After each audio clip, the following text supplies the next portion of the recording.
Fala pessoal, aqui é o Dudu e eu quero falar agora para você sobre como viver em santidade. Tem muitos jovens que chegam para mim fazendo essa pergunta e eu já separei para você alguns passos práticos que vão te ajudar nessa caminhada. O primeiro deles é: não abra mão da bondade de Deus. Por que isso é tão importante?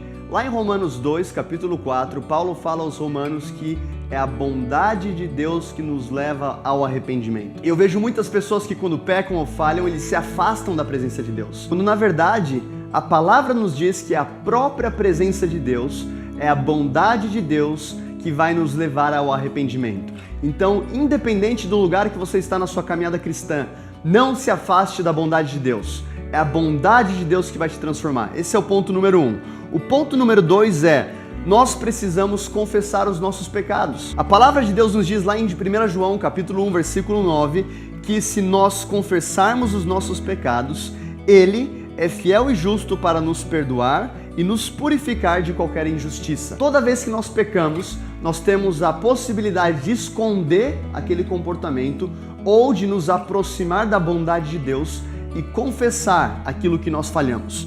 E não somente confessar a Deus, mas nesse trajeto, nessa caminhada, nessa trajetória de viver em santidade, é importante você ter pessoas ao seu lado que você pode ser vulnerável. A palavra também diz lá em Tiago, capítulo 5, versículo 16: portanto, se confessarem os seus pecados uns aos outros e orarem uns pelos outros para serem curados, a oração de um justo é poderosa e eficaz. Então preste atenção nisso.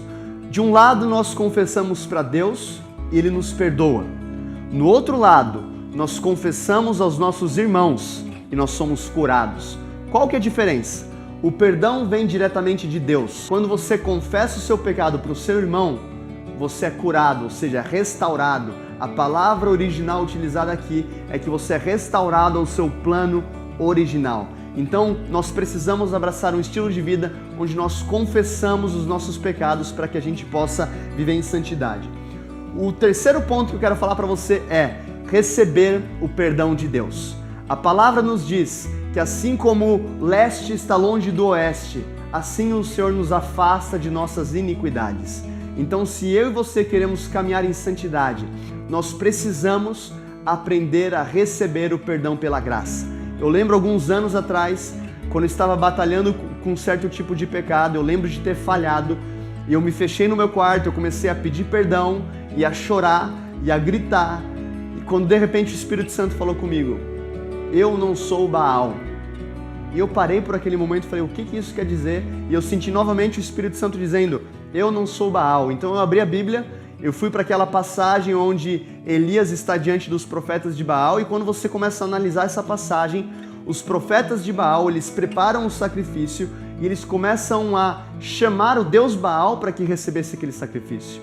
Baal, ele não responde, eles começam a gritar, eles começam a se mutilar, até o ponto que Elias ele começa a brincar com aqueles profetas, dizendo que talvez Baal estivesse dormindo. E naquele momento, enquanto eu li aquela passagem, o Espírito Santo falou comigo: você não precisa gritar, você não precisa se mutilar, você não precisa espernear para que eu te perdoe. O meu sacrifício perfeito, Jesus Cristo, já foi aceito. Naquele momento eu aprendi a receber o perdão pela graça. Você não precisa batalhar para ser aceito por Deus. Toda vez que você se arrepende, você confessa os seus pecados, Deus te perdoa automaticamente. Não demora uma semana, não demora um mês, não demora um ano. Assim que você confessa os seus pecados, você é purificado. Então nós precisamos aprender a receber o perdão de Deus. E o quarto ponto de como você viver em santidade é abraçando a graça. A palavra de Deus diz lá em Tito, capítulo 2, que a graça se manifestou trazendo salvação a todos os homens, e ela vos ensina a abandonar as paixões mundanas para que vivamos nesse presente século de maneira sóbria, justa e piedosa. O que isso significa? Existem dois aspectos aqui da graça que Paulo está falando. O primeiro deles é salvação. Nós fomos salvos pela graça. Você não pode comprar a salvação, você não pode fazer por merecer a salvação. Nenhuma obra nossa seria boa o suficiente para nos levar para perto de Jesus. Nós somos salvos pela graça, mas Paulo não termina por aí. Ele diz: a graça vos ensina a abandonar as obras ruins para que você viva nesse século de maneira justa e piedosa. Ou seja, a mesma graça que te salvou, a mesma graça que te alcançou, é a graça que vai te transformar, para que você abrace esse estilo de vida, onde cada dia mais você vai se parecer com Jesus Cristo.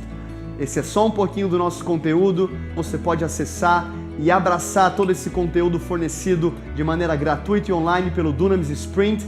Eu quero te convidar a mergulhar nas Escrituras e se preparar para a maior temporada de revelação que você já teve. Que Deus te abençoe.